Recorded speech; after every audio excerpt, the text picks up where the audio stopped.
जय शनिदेव, जय श्री राम भाइयों।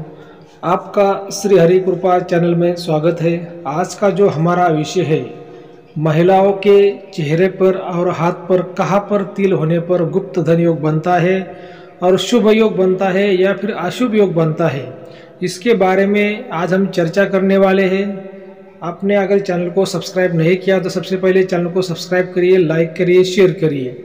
सबसे पहले भाइयों मैं आपको कहना चाहूँगा कि जो सभी महिलाएं हमारे बहन और माता समान है, किसी का भी दिल दुखाना हमारा कोई मकसद नहीं है।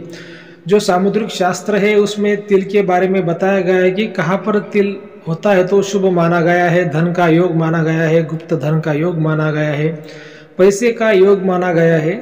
उसके बारे में आज हम चर्चा करने वाले हैं। वीडियो को पूरा देखिए। जो चैनल का संदेश है भाई, धर्म के खिलाफ, कानून के खिलाफ आप कोई भी काम मत करिए। जो समाज में अंधश्रद्धा है, अंधविश्वास है, उसको कम करना यही हमारा मकसद है।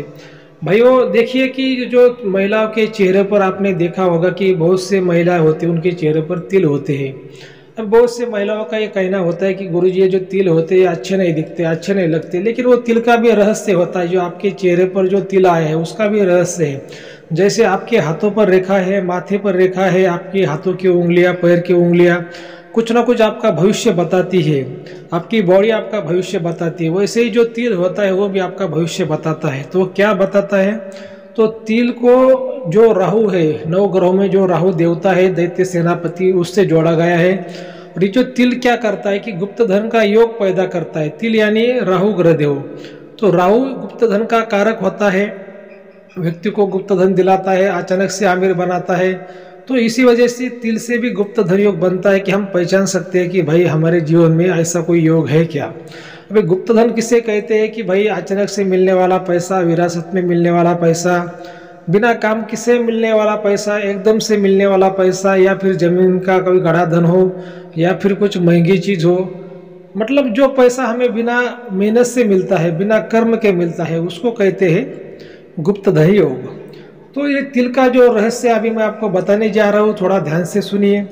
मान लीजिए कि किसी महिला के जो भुया होती है, आपने देखी, आपने जो 2 आंखें होती है उसके ऊपर जो अपनी भुया होती है, तो किसी के भुया पर तिल है, या फिर किसी महिला के नाक पर तिल है, या फिर किसी के गाल पर तिल है, या फिर किसी के होठ पर तिल है, या फिर किसी के हाथों के बीचों बीच तिल है, तो उसको गुप्त धन योग कहते हैं। ठीक है। अभी तिल होने से गुप्त धन योग तो बन गया है, लेकिन अभी ये गुप्त धन योग शुभ है या फिर अशुभ है, कितना % सच्चा है, कितना % बुरा है, आपको लाभ देगा या फिर हानि करेगा, ये भी बातों को देखना होता है। अभी शुभ गुप्त धन योग का मतलब क्या होता है कि ये जो तिल का जो योग है ये आपको अमीर जरूर बनाएगा, आपका नुकसान नहीं कराएगा। लेकिन अशुभ योग का क्या मतलब होता है कि वो पहले क्या करता है, आपको बहुत परेशान करता है, आपकी धन हानि करता है, आपका नुकसान करता है, और को कुछ पाने के बाद क्या बोलते हैं ना, कुछ पाने के लिए कुछ खोना पड़ता है, तो उसके बाद फिर वो आपको सफलता देता है। मतलब आधा अच्छा आधा बुरा, तो उसको अशुभ योग कहते हैं। तो ये जो तिल तो मैंने आपको बता दिया कि ये जो 4 जगहों पे आपके तिल है, तो मान लीजिए कि गुप्त धन योग आपके जीवन में बनता है। ठीक है। अब ये शुभ योग के बारे में आपको बताऊंगा। ठीक है।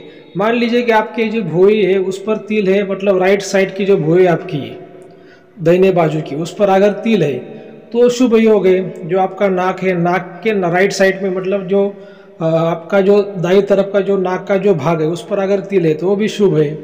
जो ऊपरी होठ पर तिल है तो वो भी शुभ है। राइट हैंड पर अगर आपके तिल है तो वो भी शुभ है, लेकिन वो तिल ऐसा मुट्ठी में बंद होना चाहिए। तो ये हो गई कि शुभ तिल योग की बात। अभी अशुभ तिल योग कौन से है? तो जो लेफ्ट साइड में तिल है, भुयों पर या पर नाक हो, या फिर आपके गाल हो, या फिर आपका निचला होठ हो उस पर तिल है, या फिर आपका जो बाया हाथ है उस पर तिल है, तो अशुभ योग है। ठीक है। अशुभ योग का मतलब आपका पूरा ही नुकसान होगा ऐसी बात नहीं, आपका फायदा भी होगा, लेकिन क्या है कि नुकसान भी होगा।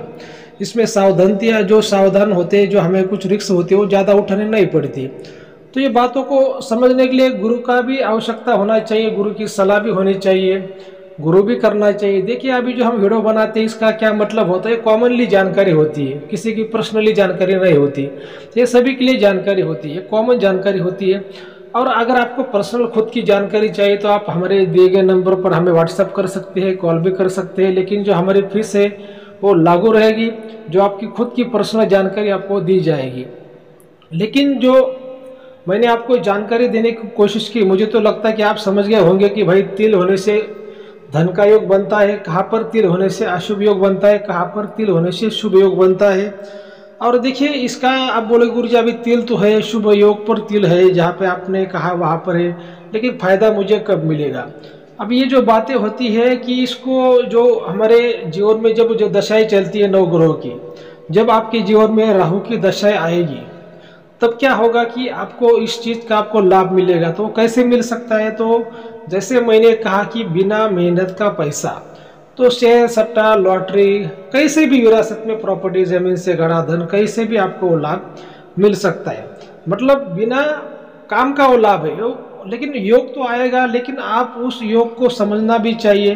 नहीं तो कहीं कहीं क्या हो जाता, भाई योग तो आता है लेकिन चला जाता है, लोग तो समझ नहीं पाते। वो बोलते हैं ना, कभी कभी स्टेशन पे ट्रेन आती है और चली भी जाती है, लेकिन कोई पैसेंजर ऐसे होते हैं कि वो पढ़ नहीं पाते भाई कि ट्रेन कहाँ से आई है कहाँ से जा रही है, तो फिर वो उनकी ट्रेन छूट जाती है। ये वैसी बात रहती कि आप स्टेशन पे हो, ट्रेन तो आई ट्रेन तो चली गई, लेकिन आपको पता ना भाई कौन सी ट्रेन थी, कहाँ से आई और कहाँ गई, लेकिन ट्रेन तो आपकी थी। वैसी बात है कि योग को समझने के लिए भी गुरु की आवश्यकता होती है। जो वीडियो में जानकारी होती है वो सभी के लिए कॉमन जानकारी होती है, खुद की जानकारी लेके जो आप अगर आपको चाहिए तो गुरु के सानिध्य में जाना चाहिए, गुरु की सलाह लेनी चाहिए। ठीक है, आपको अगर ये वीडियो अच्छा लगा है तो अपने चैनल को सब्सक्राइब करिए, लाइक करिए, शेयर करिए। जय शनिदेव, जय श्री राम।